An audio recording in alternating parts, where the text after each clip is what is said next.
वह ऋषभ को एक्सपोज कर देता है, जिसके बाद ऋषभ अपना गुनाह खुद कबूल कर लेता है। इसके बाद दमयंती, जैसा कि उसने पहले कहा था कि अगर उसका बेटा गलत निकला तो वह अपना सिर मुंडवा लेगी, सच में ऐसा करने के लिए तैयार हो जाती है। लेकिन तभी अरमान और अभीरा उसे रोकते हुए नजर आते हैं। आखिर वे उसे कैसे रोकेंगे? आइए जानते हैं पूरी कहानी। लेकिन उससे पहले अगर आपने अभी तक हमारे चैनल को सब्सक्राइब नहीं किया है तो जल्दी से कर लीजिए।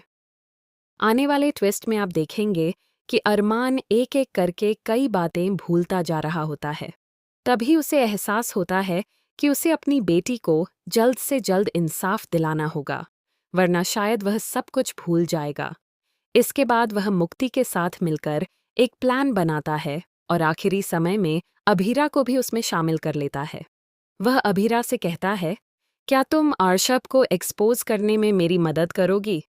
पहले तो अभीरा मना कर देती है, लेकिन बाद में वह तैयार हो जाती है।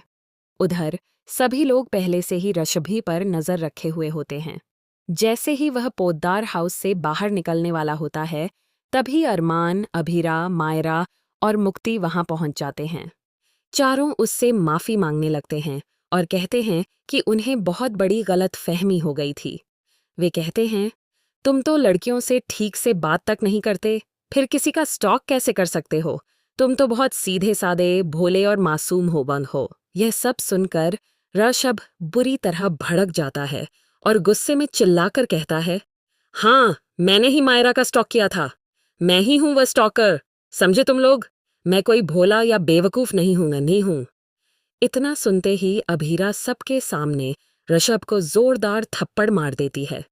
इसके बाद अभीरा कहती है, अब तो आप सभी को सच और झूठ का फर्क समझ आ गया होगा। यह लड़का बार बार कह रहा था कि उसने कुछ नहीं किया, लेकिन आज इसने खुद अपना गुनाह कबूल कर लिया। इतना ही नहीं, इस बार हमारे पास इसके खिलाफ एक नहीं बल्कि कई पक्के सबूत भी हैं।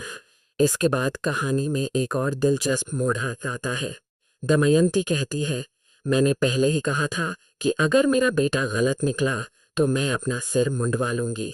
अब मुझे अपना वादा निभाना ही पड़ेगा। जैसे ही दमयंती सिर मुंडवाने वाली होती है, तभी अरमान और अभीरा उसे रोक लेते हैं। वे कहते हैं, सिर मुंडवाने से कोई फायदा नहीं होगा। अगर बच्चों को अच्छे संस्कार दिए जाएं, वही सबसे बड़ी बात होती है। लड़का हो या लड़की, जो गलत है वह गलत ही होता है। अब देखना बेहद दिलचस्प होगा कि क्या अरमान और अभीरा फिर से पोद्दार हाउस लौटेंगे। क्या दिशा वाला पूरा ड्रामा भी सबके सामने एक्सपोज होगा? आपको क्या लगता है? अपनी राय हमें कमेंट करके ज़रूर बताइए। ऐसी ही लेटेस्ट अपडेट्स के लिए हमारे चैनल को ज़रूर सब्सक्राइब करें।